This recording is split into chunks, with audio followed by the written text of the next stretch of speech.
Viewer discretion is advised.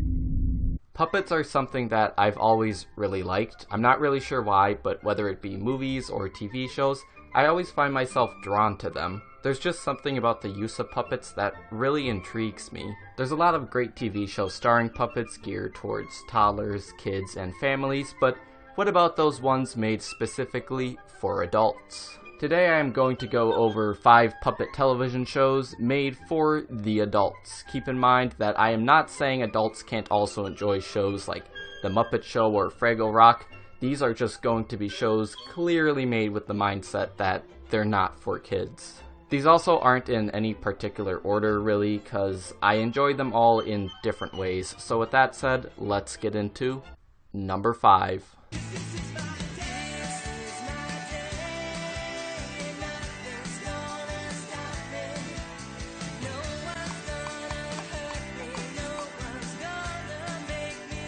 While looking for shows to put on this list, I came across one called Mongrels, a British sitcom about a group of anthropomorphic pets and wild animals who hang out at the back of a pub in London. I couldn't really get into the show as I didn't find it to be that funny, but it was this show that led me to discovering the existence of another British puppet show, Pets. Stop that!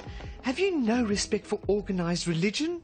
In what way is it religious when the baby Jesus is being adored by My Little Pony, Desperate Dan, and Action Man Deep Sea Diver?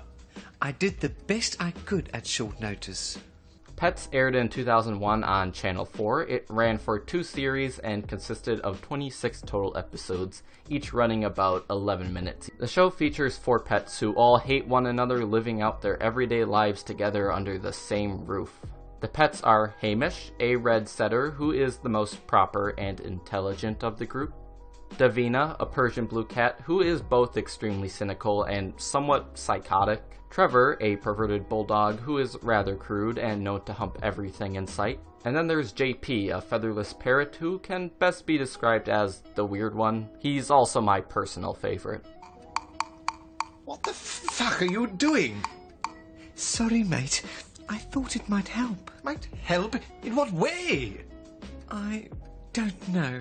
The show has this very vulgar sense of humor that sometimes goes very dark. Most of the jokes come from how these characters interact with one another and the fact that they cannot stand each other. Despite its crude sense of humor, I find the show to be very funny. As crazy as some of the scenarios get, it still feels very laid back. It's kind of a relaxing show in an odd sort of way. The plot of each episode can go from something as simple as JP believing it's Christmas and them all having to play along, to Trevor attempting to summon Satan. Yet they all stay consistent in that laid-back, more relaxing tone. Excuse me, what are you doing? What does it sound like? I am reciting the Lord's Prayer backwards in order to conjure up the devil. Oh, good, because for a moment I thought you might be doing something incredibly stupid. On board. Amen, ever and ever, glory. I think a lot of that may have to do with the limitations the show has. You can tell it was made for cheap, but it's part of the charm, and the fact that the viewers have to use their own imagination during some sequences just makes it all the more funny. There's a lot of running gags that somehow stay consistently funny, such as Davina reading letters from her boyfriend Vince and discussing how she's going to kill him, or JP reading these long stories that always end in him talking about drinking his own urine. I wonder if any of the 3 wise men drank their own urine. And they like to drink their own urine. They also tell me to drink my own urine. It's a pretty funny and entertaining show, and at only 11 minutes each, it's worth a watch. Number 4.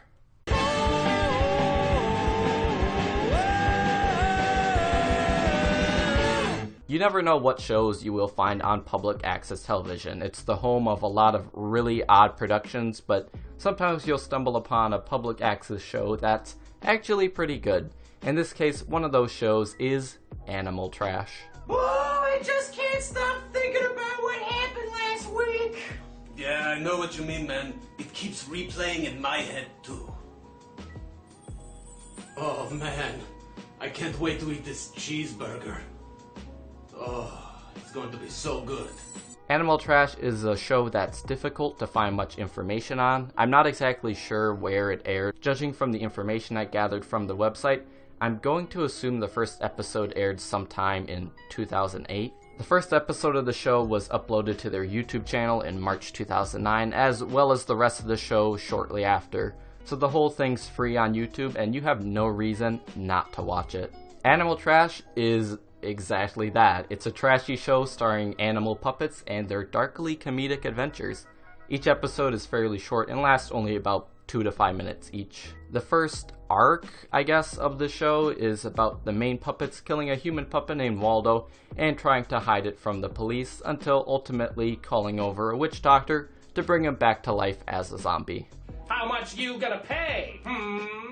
Well, let's see. We pulled our money together, so we have $7.48, 2 thumbtacks, a certs, and a Skeletor action figure. Battle damage Skeletor? No, regular Skeletor. Okay. The show, much like Pets, can be very crude, but I think it's a lot stupider as well. Some of these jokes shouldn't even be that funny, but I think it's the overall cheap look and the voices used that makes it often hilarious. So over here we have all the ingredients. As you can see, I have my blender, Pabst Blue Ribbon, Fritos, some mustard. You can tell that the show was made on a shoestring budget, but the trashy look kind of acts as an advantage. The show has a very do-it-yourself feel, and makes me wish that I could go out and make a show like this with a group of friends. It's been 5 years since the channel's been updated, so it doesn't seem like it'll return anytime soon, but for what we got, Animal Trash is pretty great and worth a look. It also has a theme song by a band named Vitamin Party, and they're pretty good. I suggest you check them out as well.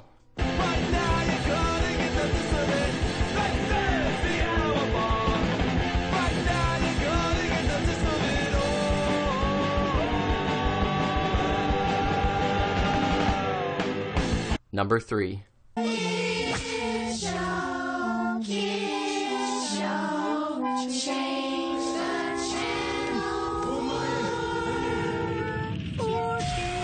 Wonder Showzen is brought to you by Space, White People, and Brainwash. One of the most messed up, strangest, and overall trippiest shows ever made is Wonder Showzen.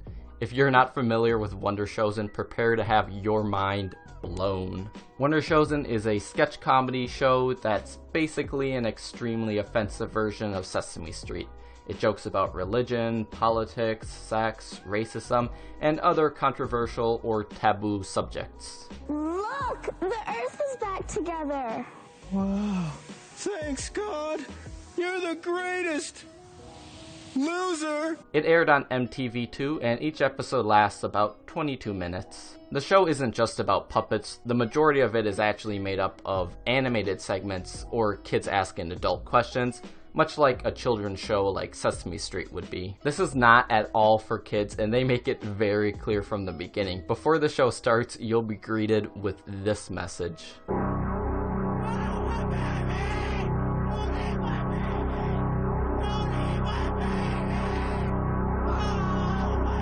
The funniest segments to me are the puppet segments. Chauncey is the main puppet and probably the funniest character, at least to me. Why are you crying, Littering? You back on the bottle? Nobody needs me! Why are you drinking? Nobody needs me! Hooch won't kill your demons. What are you running from? No! Nobody needs me! No! Another really funny puppet is Clarence, who interviews people on the street, asking them perverted or controversial questions and trying his best to annoy them. Can I have a kiss? Are you running away? What are you? Hey, no, don't do that. That's a crime. I love you. You broke my arm. The best way to describe the show would probably be cringy. I know people seem not to like the overuse of that word, but it really is the best way to describe it. But while being cringy, it's also really funny at times. You just need to have a messed up sense of humor or be able to realize that just because the show is horrible does not mean that it's in support of what it preaches. If you're a perverted creep, go check it out. All this imagining is dangerous. We should be more like Tyler. Tyler is special. Tyler's Number 2. Sing and dance, and we don't need pants. See, we're just like you. We Yeah, regular jobs, just with low doorknobs. See, we're just like you.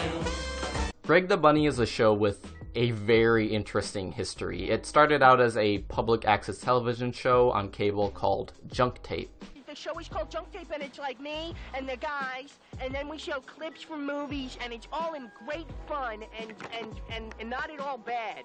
So you couldn't lose to dump a whole lot of cash on it. What happens with the show afterwards is a bit confusing, but from what information I've been able to gather, the show was picked up by the IFC and aired as a series of shorts featuring Greg the Bunny doing film parodies. In 2002, Greg the Bunny became the star of a new show airing on Fox, simply called Greg the Bunny. No, I'm not the Count from Sesame Street, and I don't know Big Bird, so buzz up. No, of course I know who you are. You're Count Blah, right? Ah, actually I am Blah. Wow. Count Blah, can I just say that you scared the piss out of me, and I mean that from the heart. After the show's cancellation after just one season, Greg the Bunny returned as a series of shorts on the IFC, which aired from 2005 into 2006. Oh, hey, Wump Man, how you doing? I just got some great news here for Greg the Bunny. When he hears about this, he is gonna be my new best friend.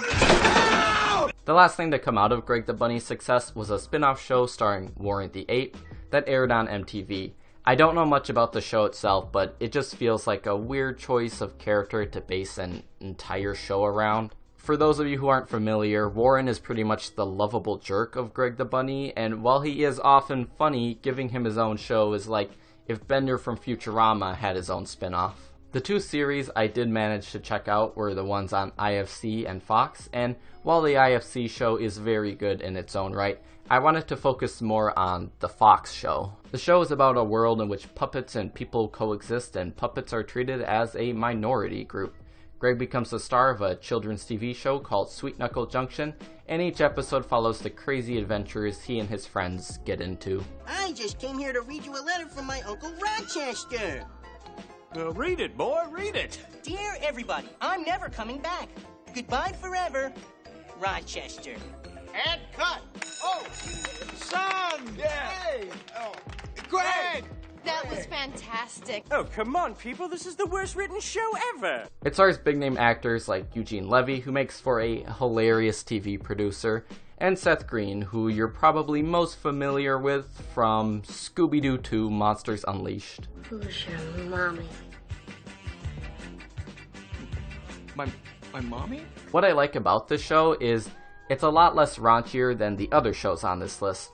Sure, it still manages to throw in mature humor here and there, but you can tell it's held back by its TV-14 rating, which could be seen as a bad thing, but I think by not going all out, it still manages to feel a lot more grounded than the rest of the list. Greg the Bunny has a kind of familiar feel to early Muppet movies, and probably captures the spirit of the Muppets better than that recent ABC show ever did. It's not a flat-out hilarious show. Some of the other shows I laughed at more, but it never stopped being entertaining, and I found myself really liking a lot of the characters. The show was also created by the trio of Sean Baker, Spencer Chenoy, and Dan Milano, I believe.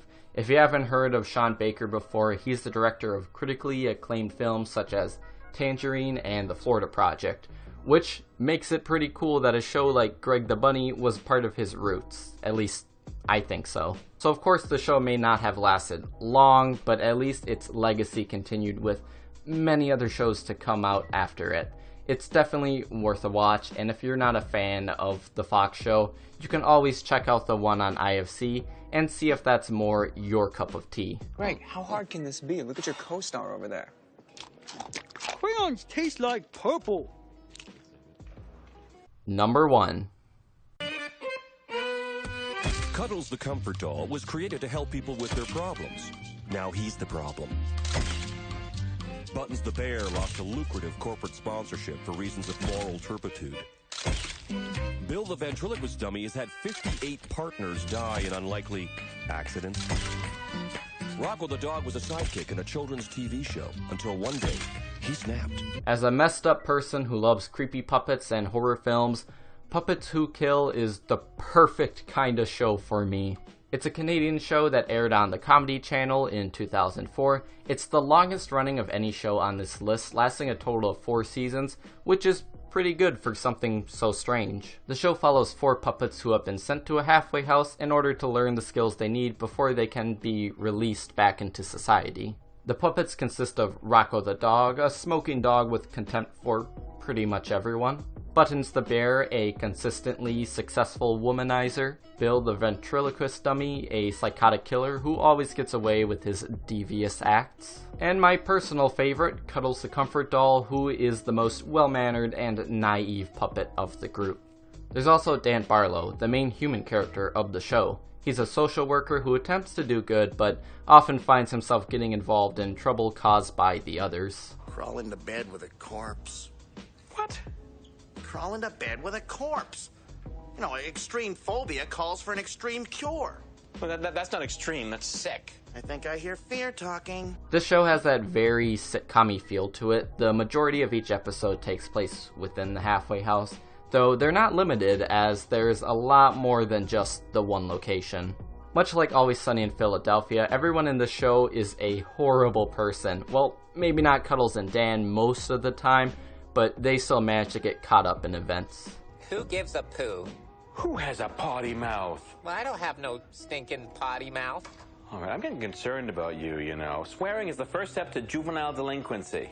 Well, all I said was poo. Yeah, that's how it starts. A poo here, a poo there. Before long, you're torching buildings or smoking pot or collecting testicles. A lot of the show's humor is made up of swearing and sex jokes, but it doesn't rely solely on those things to be funny. One such example is when Cuddles convinces a nurse to have sex with him in one of the building's closets, but the funny part isn't that. The funny part is that there's a jar of Ebola on the top shelf next to him.